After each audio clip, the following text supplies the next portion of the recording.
Okay, so I am back, and I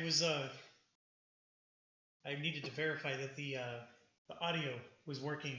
I thought that the audio sounded a little low, and maybe some of you will experience that in that previous video. But I'm hoping that this time around you're going to be able to hear me okay. And please just give me feedback if things are still too low or wonky. At least in my test runs, this sounded like the best option.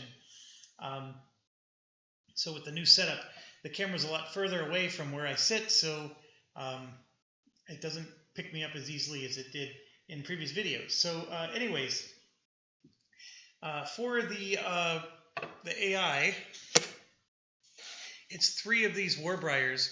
They're not going to be grouped, so I'm getting those set up right now, and that means they each are going to be independent units, and they're going to start right there. Now for us, we have 3 source, and for the build phase, I am going to buy the level 1 source drill, so we get the 3 income every round. So we're going to go ahead and do that right now, and that puts us down to 0 source, and that's all we can build for the round. I don't know if I ever explained it in the rules, but on the wave 1, you can only deploy 1 hero, and the hero you can deploy is the one that costs nothing to get. So it has to be Osh. He's the only one that can be deployed, even if I had enough CP to deploy the other 2. So clearly we're going to deploy him because he's free, and he's a hunter, so he'll help us to go after the landmarks, and so we're going to go ahead and do that. The other thing I want to point out is you may not be able to see it real well, but this one right here, it's that it's got that picture on it. Remember, there's only 2 of these in the game, and we already know what it is. It's the teleporter. Okay, it's no surprise. As soon as you see the picture, it's a dead giveaway. There's only 1 of them on the board, so it's completely useless. Now, if we ever find another one underneath one of these other ones, it is possible that it'll become useful, but so far, like, I roll a die because they all have a different back. So I just assign a number to them, and I roll a die, and I literally rolled 4 almost every time. And then 2 of these have to be swamps. I think it was this one and that one had to be swamps. So there's 1 here, and there's 1 off camera up to the north here. So my apologies there. The camera's just not catching. There's one spot right off the camera up there, and that's also a swamp. So the chances are extremely low that we're going to get another one of these portals. So the portal's pretty much useless. Then the other thing before we start, I forgot, we got to roll the die here for the scenario. So I roll the die, I get a 2. So with the 2, Earthscapes 10 and 16 go away. Now, how do you know what the numbers are? It's in the beginning of the scenario book. It'll show you like a picture of every one of these and has a number on them. That's the only way you'll know. There is no number written on them that I could identify. I wish they had a number on them. It would make things easier. But we remove Earthscapes 10 and 16. So which ones are 10 and 16? I got to look it up again. 16 is this one. So this goes away. And that means this is going to go there instead. So this was a road that went through. And now that road's gone, right? So that's gone. And 10 is the one in the middle. This one right here. And that one hurts, actually, because having a source right here meant that we could have had a tower really close to them to really pummel them. So this one being gone is actually quite bad. I would have rather have gotten the other 2 gone. But yeah, so that's our situation. And so this one actually disappears. It doesn't get replaced with anything. So that's unfortunate. Oh, there's one right here. So I'll put that up there. I had missed that. Okay. Now remember, our Earth Siege spires, our siege towers, spires, they can break the rules. So we can build a tower all the way back here and put infinite range on it as long as we can afford the upgrade, right? So that's just something to bear in mind. Technically speaking, with this little gap here, a tower here won't work for us because it won't be able to reach the fortress because it's going through empty space. So we're looking at needing a tower here, here, and there. And it would have been extremely unfortunate if this particular thing goes here, because then you can't destroy it, right? I'm hoping that this is something we can get rid of, so that way we can put a tower here, for example. Okay, so all that's done. We got their troops out. Where is their leader? So one thing I need to figure out is, did I miss where their leader goes? Oh, and then their health is actually 15. So it's not a normal 10. So make sure you catch that, folks. Their health is actually 15 for this scenario, for their fortress. I don't think I caught that the first time. Okay, so it says we need to defeat this Y and K, but Y and K does not start. Oh, he does not come out until wave 4. Holy cow. So I guess we don't have to worry about him for a while, but in wave 4 he comes out. And that gives us only 2 waves to beat him. But I think we can do it. So let's keep going. So we get 5 CP. So we're getting 5 CP for our units. Nothing at all is upgraded, and so we gotta get that figured out. And yeah, let's get rolling here. So with nothing upgraded, and we only get 5 CP, our typical start has been these 2. So we have 3 plus 2 is 5. There's really the only other option is to put out an architect, which can do building for us, but he'd only be able to build once because he's not even an upgraded architect. It's not a bad idea. It's just that there's nowhere to build at the moment until we clear we have to clear out some landmarks, right? And then once we do that, then we can maybe use the architect. And then of course there's an Aegis we can use, which has the armored ability. He does have 2 attacks, so he can maybe damage one of those towers, but he would be the only guy. So I'm going to go with these 2, and then we got to decide if they're going to be grouped or not grouped. And I'm going to go with grouped, and I'm going to put the dispatch on top. So grabbing some health.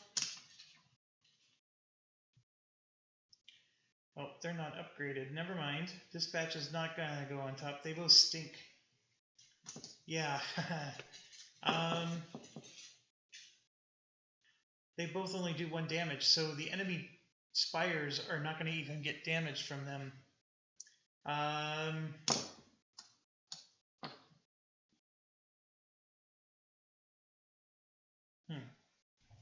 Yeah, I'm going to ungroup them.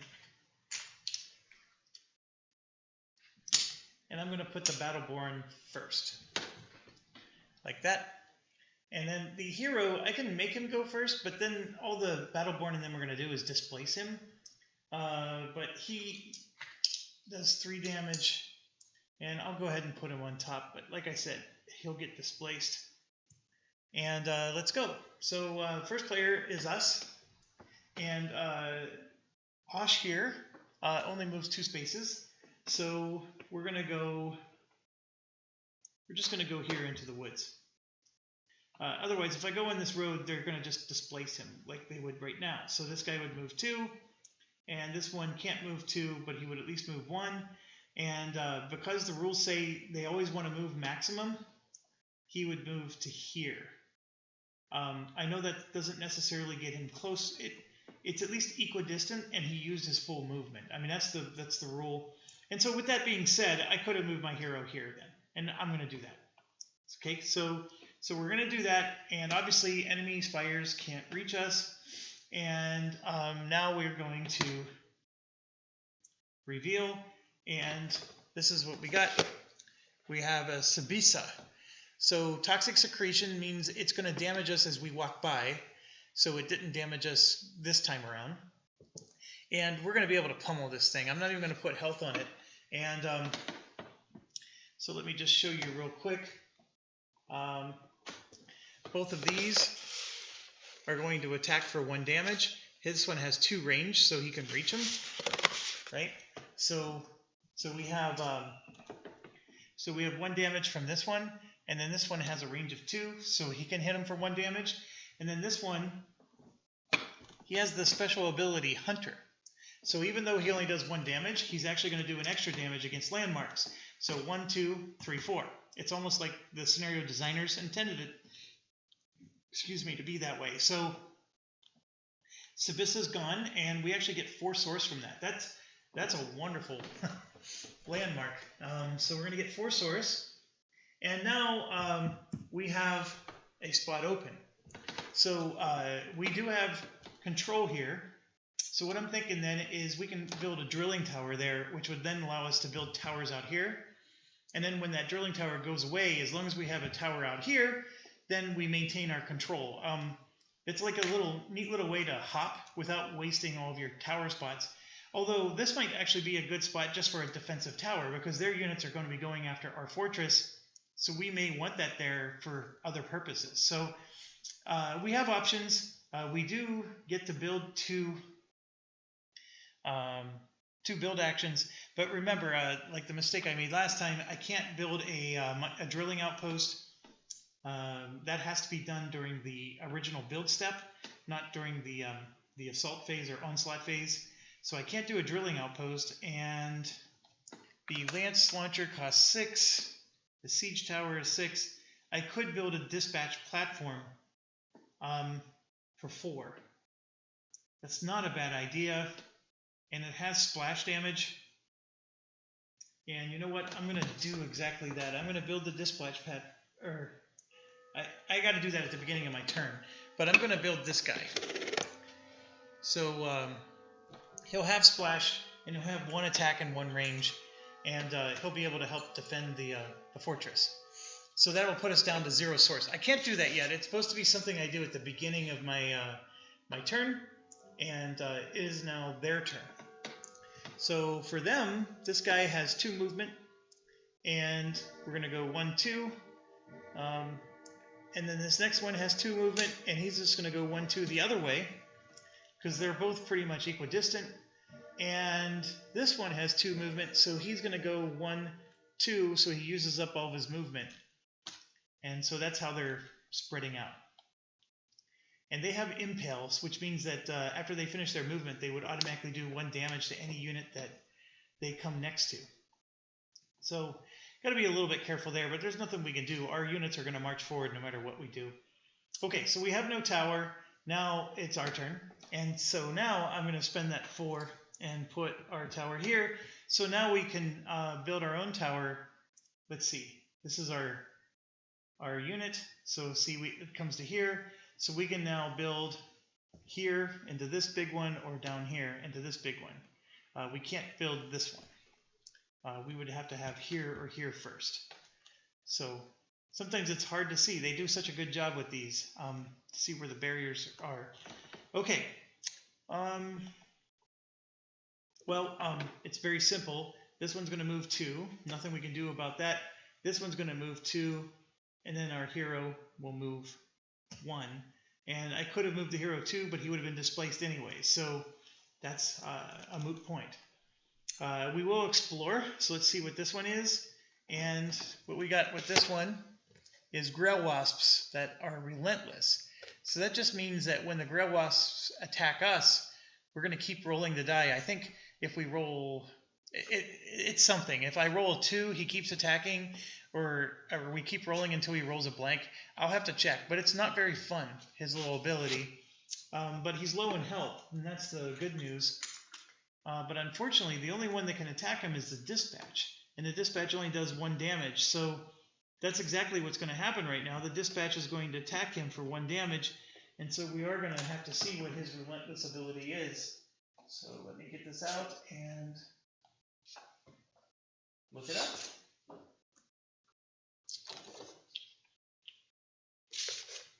Okay, so Relentless when retaliating, continue to roll and tally damage until a miss or a crit is rolled. At that point, stop rolling and apply all damage. This could be awful. So, I rolled a blank. I got super lucky. I mean, if I would have rolled a 1, and then another 1, and then another 1, I mean, this would have gone on forever. I could have had my complete unit killed.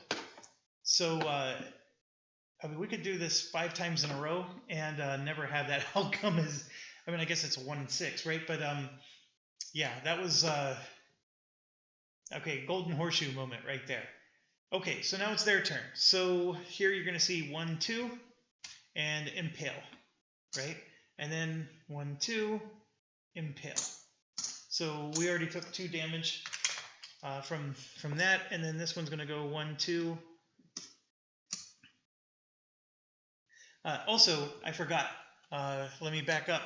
This one has a range marker, so he's in range. So this tower would have attacked him. So let's resolve that as well. And that's 1 damage. So he would have taken 1 damage during my turn, and then after these 2 impales, this guy's as good as dead without even getting in a single shot. So he was battle born, and now he's battle dead. Okay. They don't have range, so we're done there. So now it's time for us to move again. Oh, when this Osh won that last battle, he would have been promoted. So we would give him an attack. I'm not going to worry about it too much because he's going to get promoted again because we're going to kill this thing with him. So this is going to move up 1 and 2 because he has to use his full movement. And this is no further away than that is. It looks like it is, but they're the same number of hexes. And our hero is just going to move 1 to kill this thing. And so that's what we're going to do. Now this thing has a range of 1, and what's interesting is we're out of its range. So that's another interesting thing with that particular tower. But our hero is going to go ahead and kill this. And a couple of nice things happen. The first one is we get 3 source. So we're back up to 3. The second thing is we're now promoted, so we get to flip over. So that's where he is now, and that's why I didn't bother putting the extra attack token on him. He flips over, and he naturally does 2 damage now, and then he has room for 1 more. So same number of health, everything. He now has the survival ability, so he'll heal. But he's going to take some lance damage, or I'm sorry, impale damage from them, but that's okay. He can heal up. And now this dispatch has to do an attack, and he has 2 range. If we attack this one, he'll retaliate. That's not a smart idea. So we're going to go 1, 2 to this one and just do 1 damage to that war boar, and then he can't retaliate. So now it's their turn. So what's going to happen is it's going to be weird, but I can actually choose to move this one first. Because what could have happened is if this moved here, he would have impaled him, and then this would have moved there and impaled him. So we're going to go like this. No, we're going to go, because they're both equidistant. So we'll start with this one, and so he's going to impale. It's the same outcome, isn't it? So both of them are going to get impaled. So they both take damage. And then this one can't move, and this one will move 1 space. All right, so now we got to deal with attacks. This one is going to attack him for 2 damage and kill our dispatch. And then the other one is attacking our hero. Oh no. Oh no. That's not good. That was really stupid of me. All right, so I should have thought that through some more. So I'm retconning, folks. And going back to 0. I'm putting this guy back out with his 1 health. I'm going to flip this guy back. And so he has 1 attack upgrade. So we'll give him that. So instead of him moving forward to kill this, I need to back him up, unfortunately, to like right here. So then we have to redo their turn. So we would have done...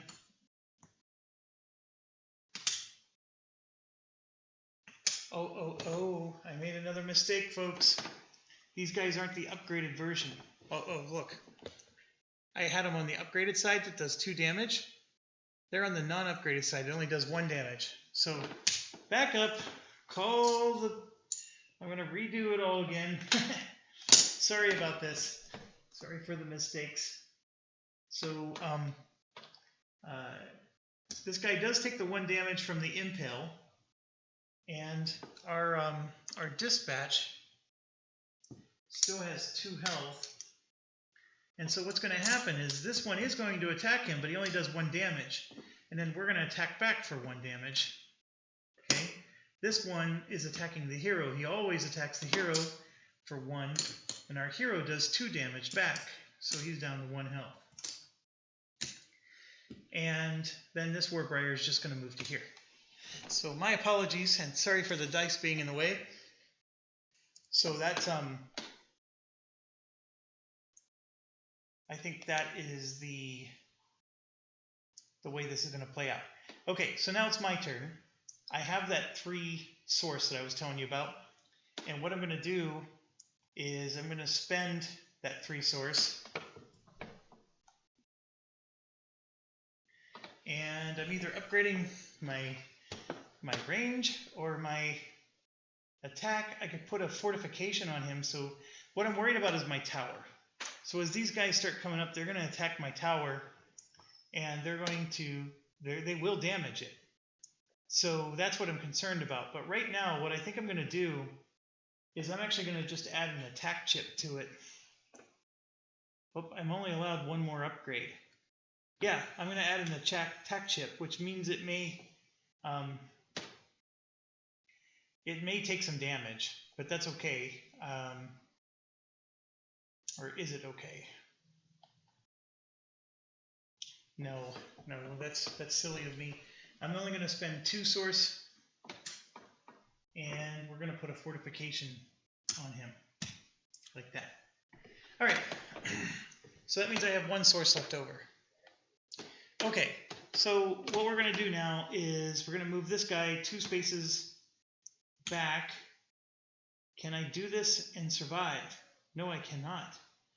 The impale is going to get me.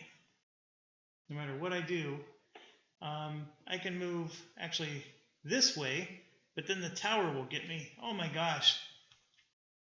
I'm going to lose my hero. I certainly didn't think this through, did I?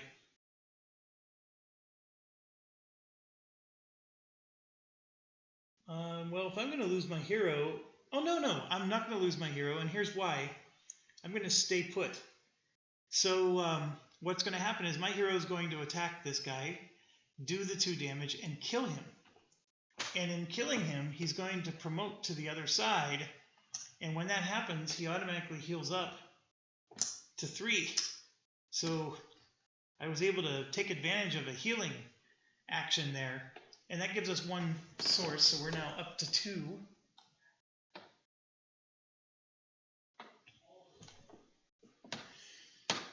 That, I'm going to always keep that in mind. But we're still going to get impaled. Oh, I'm sorry, this guy still has to move. So we're going to move 1, 2 like so. That puts him in range of this spire, so he's going to get attacked by the spire. And the spire did 1 damage, so our dispatch dies. So we don't have him to help us. So then what's going to happen next is I'm going to go ahead and move up with the Warbriar, and we're going to get impaled for 1 damage. And then he's going to attack for 1 damage. And I'm in the exact same boat I was in before, aren't I? That upgrade's gone. I'm doing 2 damage to him. Yeah, I'm in the exact same boat I was in before. So next turn, no matter where I run, I'm going to die. Dang it. That's all I have to say about that. It's because he impaled and did damage.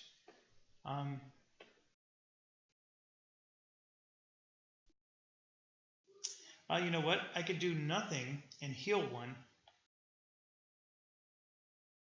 But that only buys me one more turn. That's all it does. It just buys me one more turn. I should have built a tower here. All right, we're sitting on 2 source right now. Okay, so it's our turn. So here's my options. If I retreat, which is what I want to do, he's just going to move 1, 2, and then impale me and kill me. If I attack him and kill him, I'm not going to level up anymore. I mean, I do get, actually I can, but it just, yeah. So I'll kill him and I'll get 1 more level up. And so I could actually take, as an option, I can take one of these fortification tokens, which counts as an extra health point for him. I mean, it's helpful, but it's not, you know, fantastic. The other option I can have is stay put, and then his survival ability will let him heal 1. So what that does then is on the next turn, I won't get impaled, but this guy will attack for 1 damage, so that 1 damage I just healed will be gone, and then he'll kill him. So then it'll be my, oh, then I can get away. That's the way to get out of this, folks. So I'm going to just do nothing with my hero, and I'm going to heal, because that's what the survival ability does. Okay? So that means I can't attack him, I don't do anything, but I'm going to just heal 1 damage and do nothing for my turn. So now it's their turn. He can't move, and per the rules, this one would just move to here, and if he didn't move again, he would just move to there. But that's what he would do. And so this guy doesn't impale me, but what he's going to do is he's going to attack me normal. So he does do 1 damage to me, but then I retaliate and kill him. All right, so another Warbear Briar is gone, and that's going to put us up to 3 source. And what that does for me is I do level up. And so I'm going to give him an attack token, but now it's my turn. And see, this guy's an extra space away from me. So now I can run away Sir Robin, like Brave Sir Robin, and then when it's his turn, he's going to move 1, 2, like that, and he's not going to impale me, and I get away. Whew. That was a lot more stressful than I thought it was going to be. So by him moving there, he's now in range of our tower. So let's go ahead and attack him. And the tower does 1 damage, and we're going to need it because our tower is going to take several turns to kill him. So now it's my turn, and because I don't want my hero to die, I'm actually going to move back to the fortress so he can heal up. So he's out for the wave, but that was a good move because I don't want my hero to die on the first wave.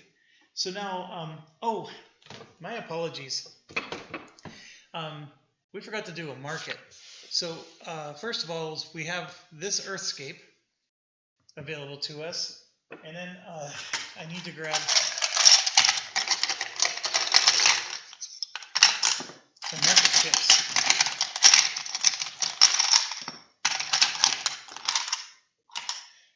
Okay, our market is... Oh, that's an interesting guy. Also interesting, because remember, when we have flying, only air defense towers can hit us, although these are air defense towers. So let me get this out of the way. And then an elite duelist with assault. He's expensive, but he looks really good. I like those. So let's look up what channel and healing does, and then we can keep going here. This would be a Merc talent, and he's from the expansion, the Photo Seekers. So let's... Okay, channel. Gain 2 source every time that unit is attacked. And then healing. At the start of your turn, the unit gets 1 health. So that's a very interesting one to get. Oh my gosh. All right, well, I wouldn't have bought any of these at the beginning. I spent my 3 source, so no worries. But anyways, my apologies. I forgot to get the market set up. So that's our market. And okay, so back to regular scheduled programming. I believe it was our turn. I moved off the map, so now it's their turn, and he's going to move 1, 2, to attack our fortress. So he is going to get some damage to us, but we get to attack him with our tower first, and I rolled a 1. So we did do 1 damage to him, and then he's going to do 1 damage to us. So we dropped a 9, and we retaliate for 1. So now it's our turn, nothing happens. His turn, our tower is going to attack him, and I rolled a blank. So he's going to get another damage in, and then we finally finish him off. So that part hurt. Okay, so when we finished him off, we got another source, and so now we're up to 4. All right, that's the end of wave 1. It was unfortunate we took 2 damage. I probably, instead of getting that reinforcement, I probably should have put the second attack. I would have, I think I would have been able to finish him off without any damage if I would have done that, but I was worried and nervous that they were going to get to here and attack the tower. So, so we move to wave 2. First thing we're going to do is roll the event die, and I rolled a 4. So it's at least not the 6 that we said we hated. And a 4 is add an attack upgrade to the bottom of a Grove Tender Fortress Spire of my choice. So I'm going to add an attack to the bottom of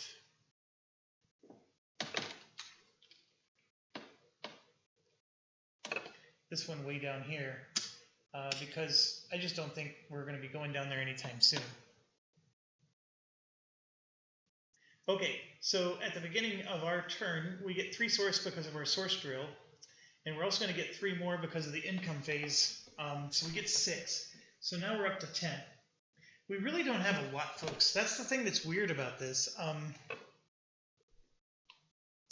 They're not giving us a lot to go with, and those Warbriars only dropped 1 source for us, so they were super weak too. So we have 10. If we went Cram the Mighty, he's going to cost us 7 of our 10, which is what I'm getting at. I mean, it's really hard to justify that right now, because he's not going to be that fantastic for us. He does have 5 health, he does 2 damage, so it means he's going to be able to wreck those towers. But if we gave him this flying ability, which costs 3, he's basically immune to everything that they have. Unless they have range attack. Drang costs 4, and she has a nice range attack, and when she upgrades, she'll be able to do 3 range and be able to take out their towers for us, but she doesn't do any more than 1 damage, which hurts. So we got that as just something to consider. The other rule for this scenario, by the way, is I'm not allowed to use the raise ability. So I can't build a siege tower here and use it to raise this down. Doesn't work that way in this scenario. Raise is not allowed until that at the end of wave 5 thing. That's the first time the raise ability is allowed to be used. So building this siege tower here won't allow me to nickel and dime them like I did in that last scenario. I got to take these towers out the old-fashioned way. So I'm probably going to be using our source siege a lot. So part of me is like, well, let's get that sucker upgraded, right? So to do that would require us to spend 9 source, which would be 9 of our 10.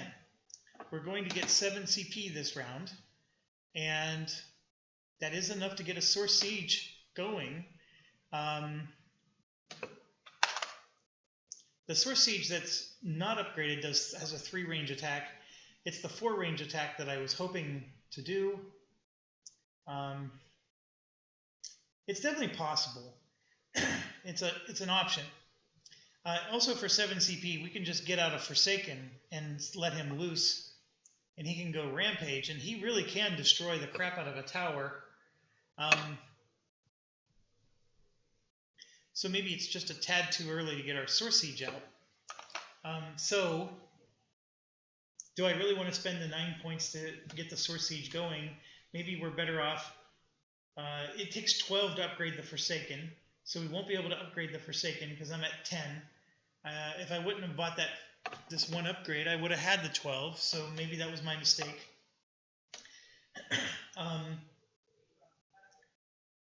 I don't know if I need the storehouse so I can have 30 source. At the moment, I'm not feeling it. I'm thinking what I may want to do is just buy 2 mining drills.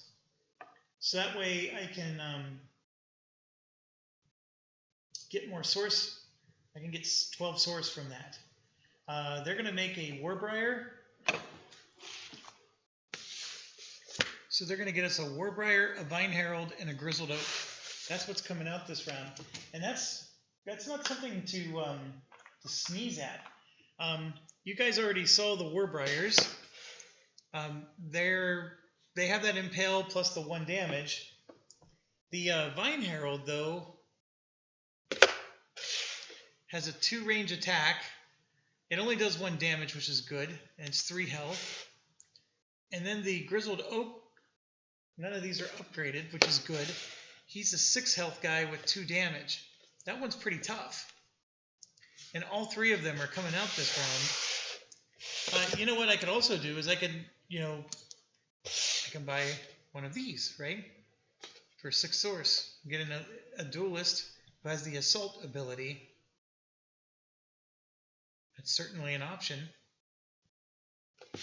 For 4, I can get this hero out, which does the channel and healing, and that Warbriar only does 1 damage. So I could get 2 source every time. That's actually a pretty cool option. I'm going to get him for 4, in fact. And so that means that these other 2 I can't buy yet, because you can only buy 1 thing at a time at the market. And another thing I'm going to consider is just getting one of these, because with that I can maybe get, put it like right here. So now I got a tower right next to there, so I can attack. It'd be nice to be able to do something like that, but that's against the rules. Okay. Now the other thing is the Grove Tenders are building a Sharpener level 1. I have no idea what a Sharpener level 1 is, so let's check that out. So a Sharpener is your fortress now deals 2 damage when retaliating. So they have a Sharpener level 1, and then eventually they're going to build a level 2.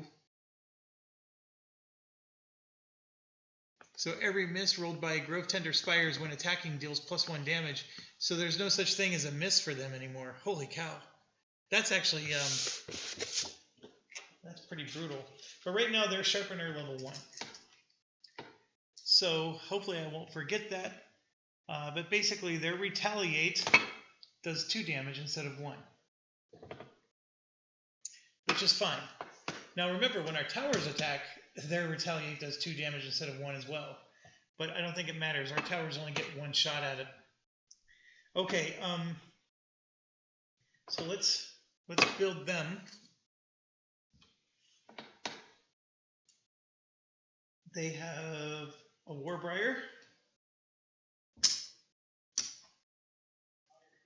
a Vine Herald, and the Grizzled Oak. 1, 2, 3, 4, 5, 6.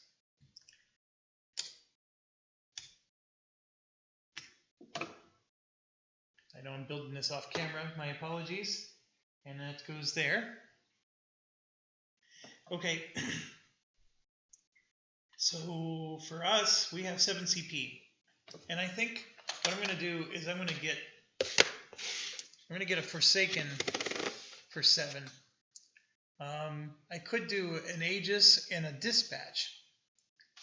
But I just feel like this guy, even with him being unruly, he does 4 damage, so he's going to be able to kill the crap out of them.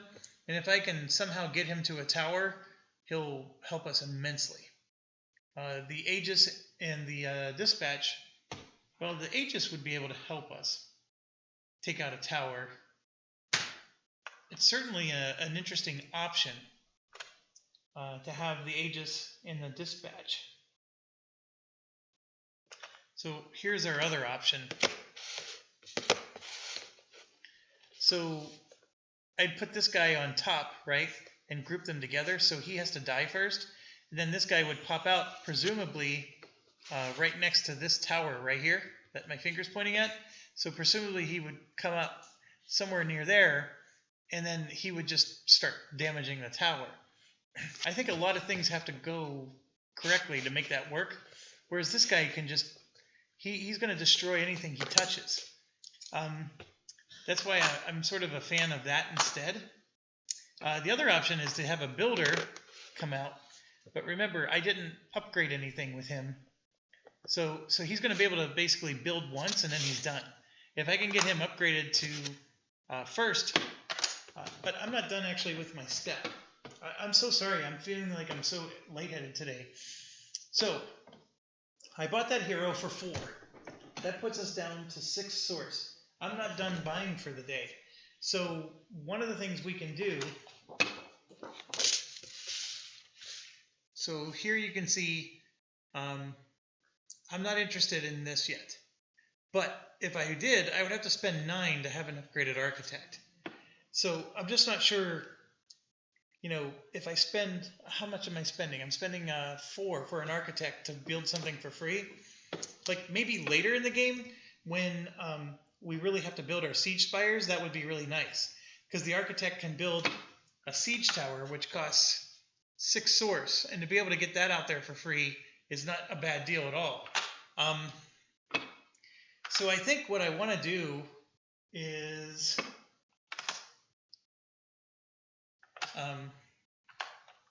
yeah, and in fact I only have 3 siege towers left, so I need to be really careful.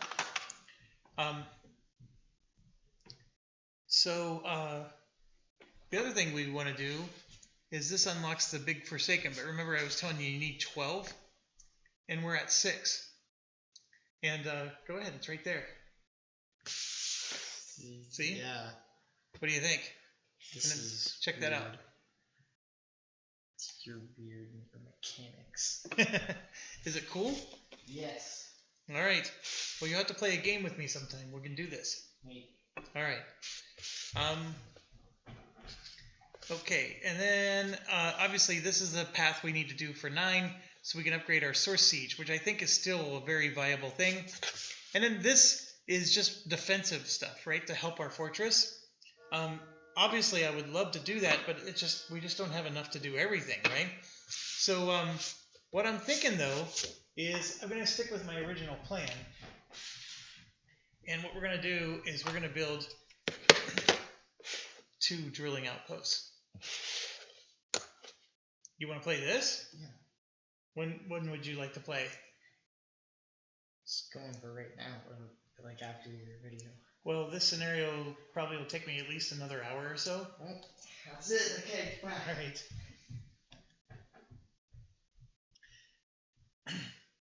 Okay, so that costs 6. So that puts us back to 0. So the idea here is I'm going to build 2 drilling outposts. I'll put them like so. Now, one of the things I could put a drilling outpost here, which would then let me build a tower here. I just don't have that much faith I'm going to destroy this whole thing before it's over. So the drilling outposts are going to be back here, largely because I don't want them to die. And then what they're going to do is they'll give us 6 source. So we'll get 12 source from that. Plus the 3, we're going to get 15 source for next round. Actually 18 source because we get 3 more from wave 3. So I want to make sure I don't have more than 2 source, I guess, by the end of the wave. Or we could just choose not to, you know, like this guy could stay for more than 1 wave, and we could use him in next wave, right? There's a couple options there. It's very flexible.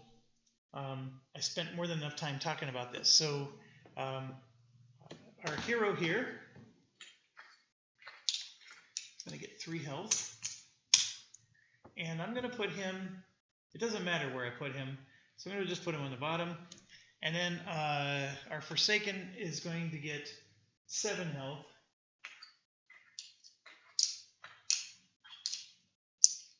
So there's 5, 6, 7, and I'll put him on top. Okay, so for this round, the Grove Tenders go first. So this Warbriar moves 2. So 1, 2. The Vine Herald moves 2. And the Grizzled Oak moves 1. So there you go. Nothing's happened. Oh, our heroes are on the bottom, so that means Oshkosh, Magosh. He's on the bottom as well. And now back to us. So we're going to roll the Forsaken die, and I rolled a blank. So the Forsaken is going to get to move and attack.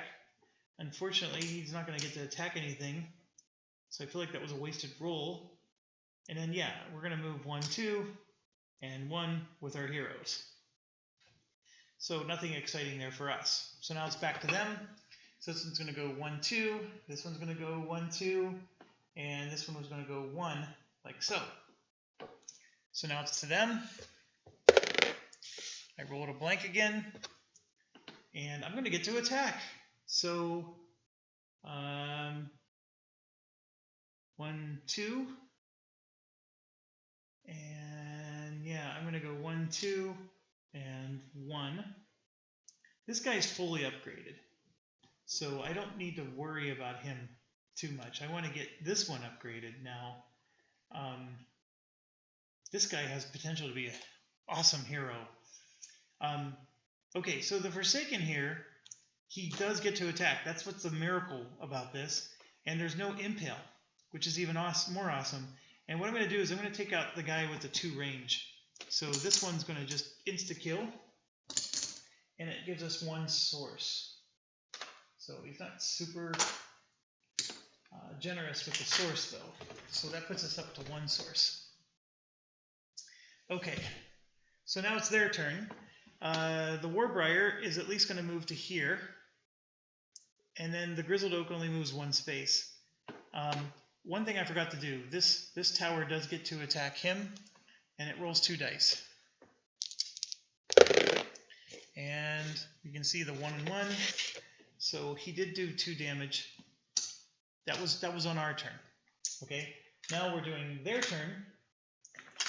And that's the situation. So the Warbriar is going to do 1 damage to the Forsaken, and the Forsaken's going to wreck the crap out of him. And we get 1 more source. So we're up to 2 now.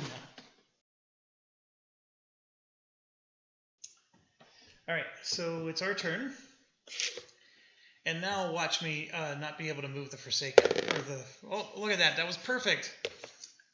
3 blanks in a row. That's actually quite hard. It's a 2 in 6 chance, I guess.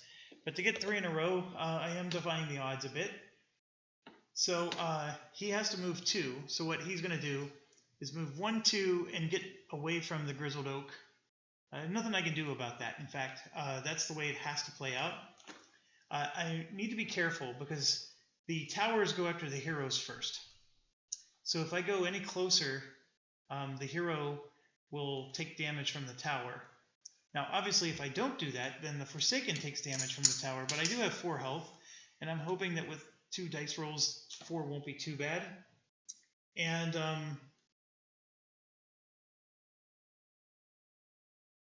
this guy does have the ability to move on water. So one of the things we can do is maybe move him down this way. So what I'm going to do is I'm going to move him into the water here. So that way I can at least move this hero up 1. So now the 2 of them in tandem can do something. And so let's roll for the tower. So there's a 1 and another 1. So 2 damage. And our Forsaken is still alive. I mean, that's the whole point of this guy. He truly is a beast. Okay, so then we get to attack, and he has Assault. So Assault means that the bottom upgrade is automatically destroyed before he attacks. So now he's going to do 4 damage, and he took out the range. So with the range gone, our heroes can now move in. And that's the part that's exciting. And our turn is over. So now it's their turn, and the Grizzled Oak is going to move 1 space. And he will do 2 damage, so we have to be careful. But we're going to go ahead and I'm going to move here. And actually, I'm going to move here and here.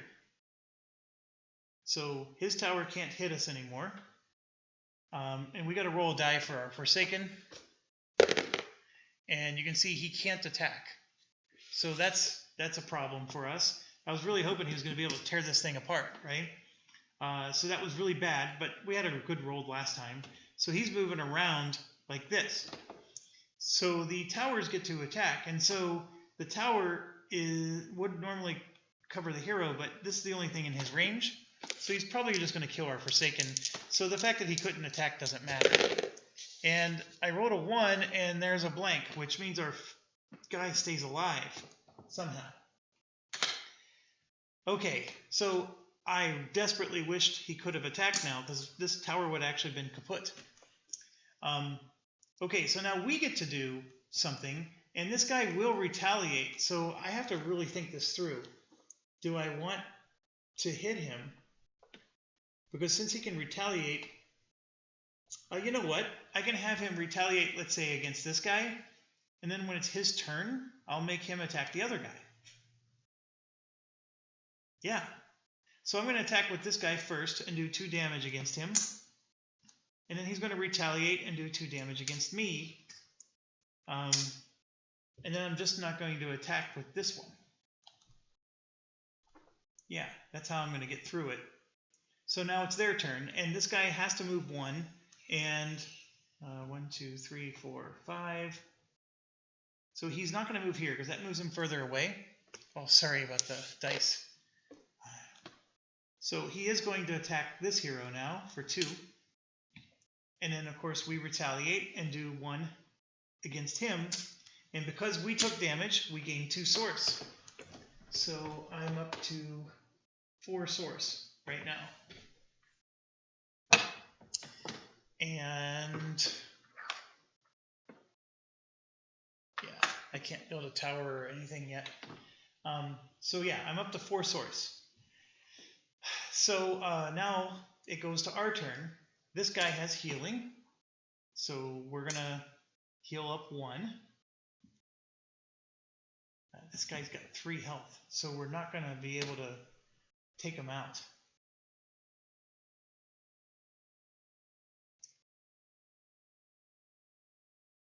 So I'm going to move 2 away to here, and then this one's going to move 2 away to there. I have to. Otherwise, this guy's going to kill us. Either one. All right, and then I have to roll a die for the Forsaken, and then the tower is going to possibly get to attack something. So let's do that. And the Forsaken got the blank. I was really hoping he couldn't move. But right now, here's the problem. Oh, you know what? I get to choose what he attacks. Because I was going to say he's going to attack this. Their fortress, but I'm going to choose. Well, it doesn't matter what I choose. They're rolling 2 dice first, and he's as good as dead. So whether he got a blank or not, that doesn't matter. So now it's their turn, right? So this guy's going to move 1 because that's all he gets to move. And so then what we're going to do is it's my turn, and this guy's going to get to heal. So he's up to 3, and we're going to move in again. 1, 2. Now I need to look up channel one more time. Forgive me, but gain 2 source each time this unit is attacked. So I can't do a retaliate. So here's what I was going to do. I was going to attack him, do 1 damage, and then of course this is going to retaliate, and I was going to gain 2 source. But I can't do that. So what I'm going to do is I'm going to leave this guy behind. And I'm going to move him up 1 like this, because I want him to get attacked. That's the whole point of this. So I'm going to move him up 1 and leave him alone so he can heal.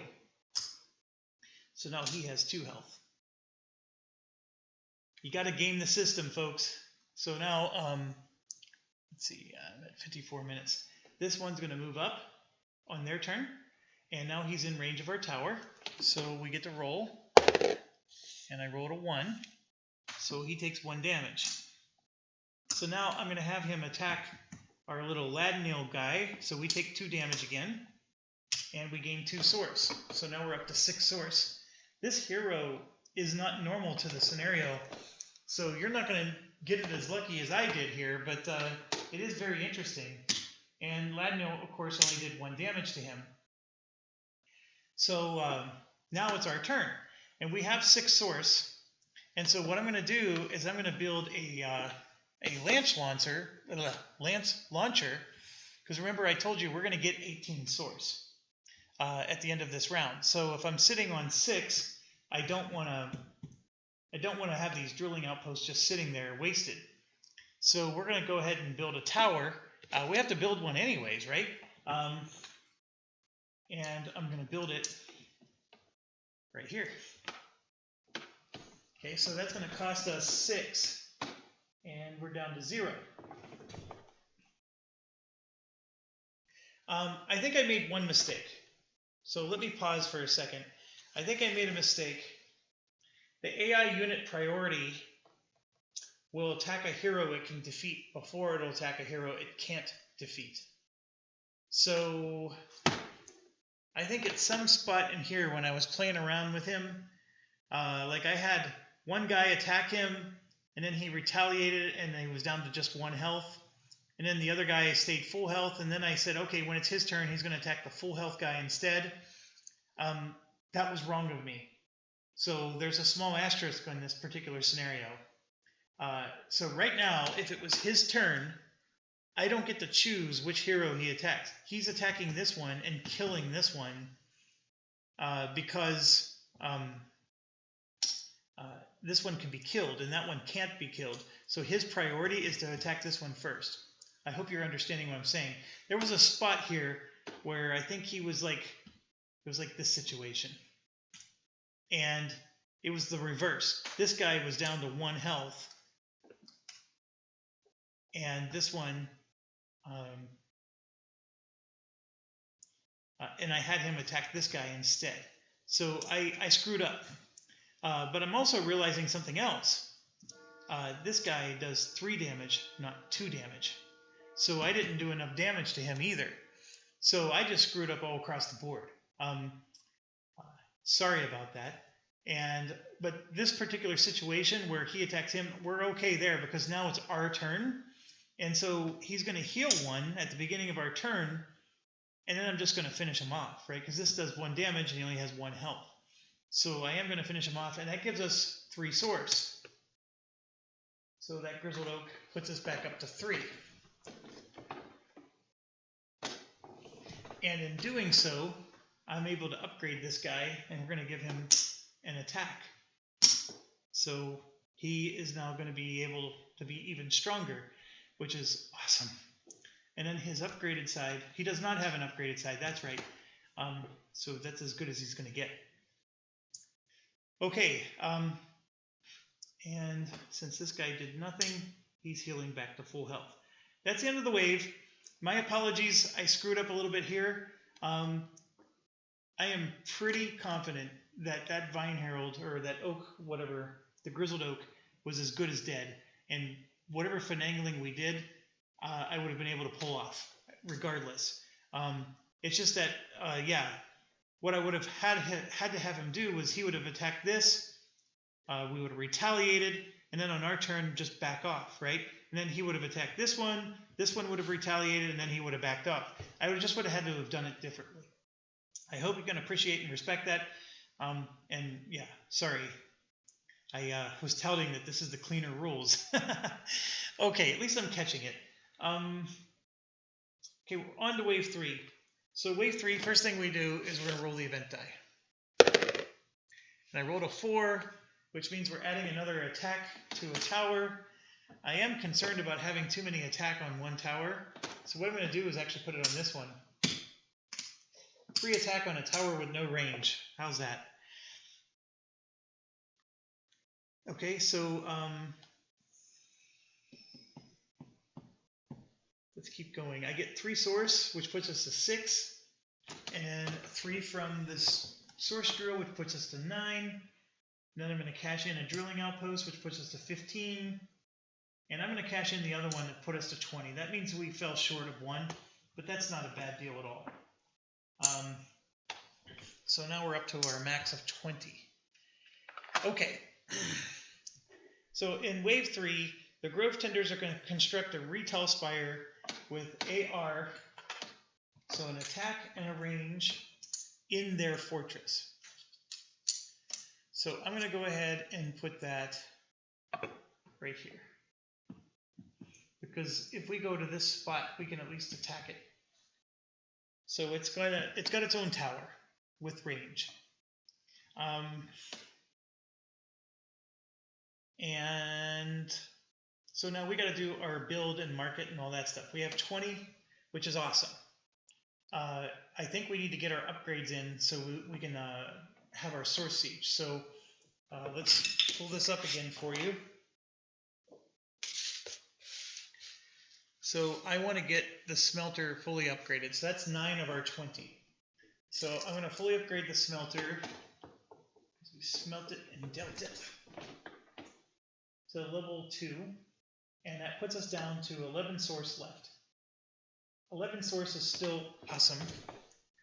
The other thing I forgot to do is we got to grab, this is our market, right? We have an assault and we have the wings.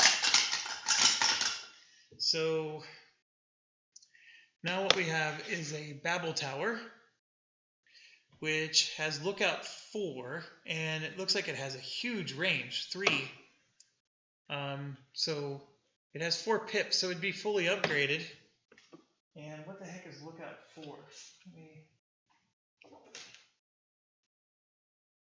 At the start of your turn, you may look at any landmark, and it's not considered exploring. Okay, that's not that fantastic. This is, though, especially if I pair it with a hero. Now, both of my heroes are out, so I can't give this to a hero unless he returns to the fortress. Or, can you imagine a flying Cram the Mighty, right?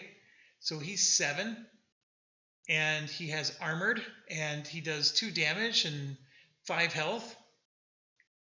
So a flying Cram the Mighty with, so that would be 10 of my points if I did that. I don't know. That sounds pretty rockin' if you ask me. The other thing we can do, of course, is we can keep building the drilling towers so we get more source next round. Not a bad idea to do that, and then maybe be a little bit more conservative.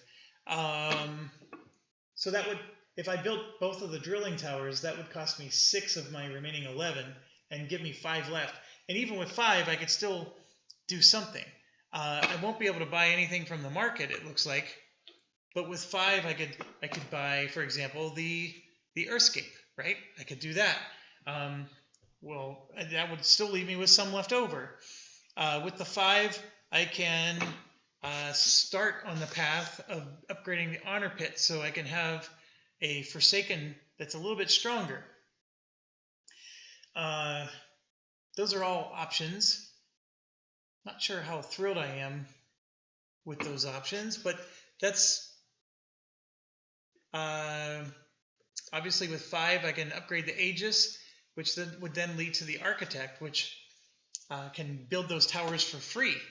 That's actually not a bad idea either. So what's the best thing to do? Oh, let me think this out. They are giving us a Taproot and Taproot this turn. So 2 Taproots are coming out with a potential for an Ogre growth. So the Taproots, if you remember, gives us 2 source each, and the Ogre growth is going to give us 3. So if both of the Taproots were to summon, for example, we would end up with an Ogre growth, and we could potentially get 5 source for killing them. If they don't summon, then we're going to get 2 source for each one. So that would be 4 total. And then we would get 3. We'd be starting the next round with only 7. We're already on wave 3. We got a lot of work to do, Scooby-Doo. That's the thing that I'm concerned about. The other thing to consider is if we do this route, right, that's going to cost us 6. So that leaves us with 3. So what troops do we have that cost exactly 3? It is the dispatch.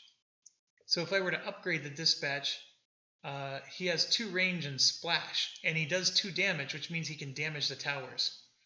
So in order to upgrade the dispatch, I would need to spend 8 of my points. And so that's another option, right?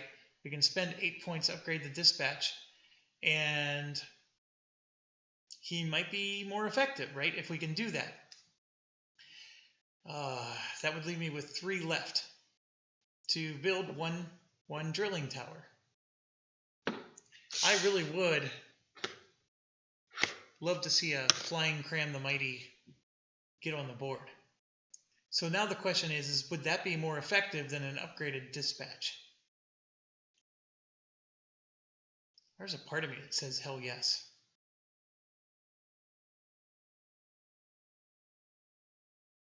Although the 3 enemy towers have air defense, so they're going to be able to hit Cram the Mighty. That's the only problem, right?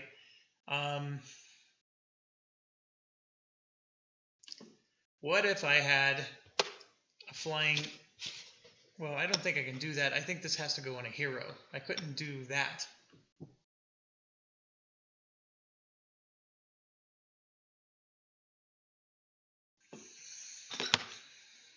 The one thing I can tell you is this dispatch, without being upgraded, only does 1 damage. That's his issue. Oh, these decisions are so tough.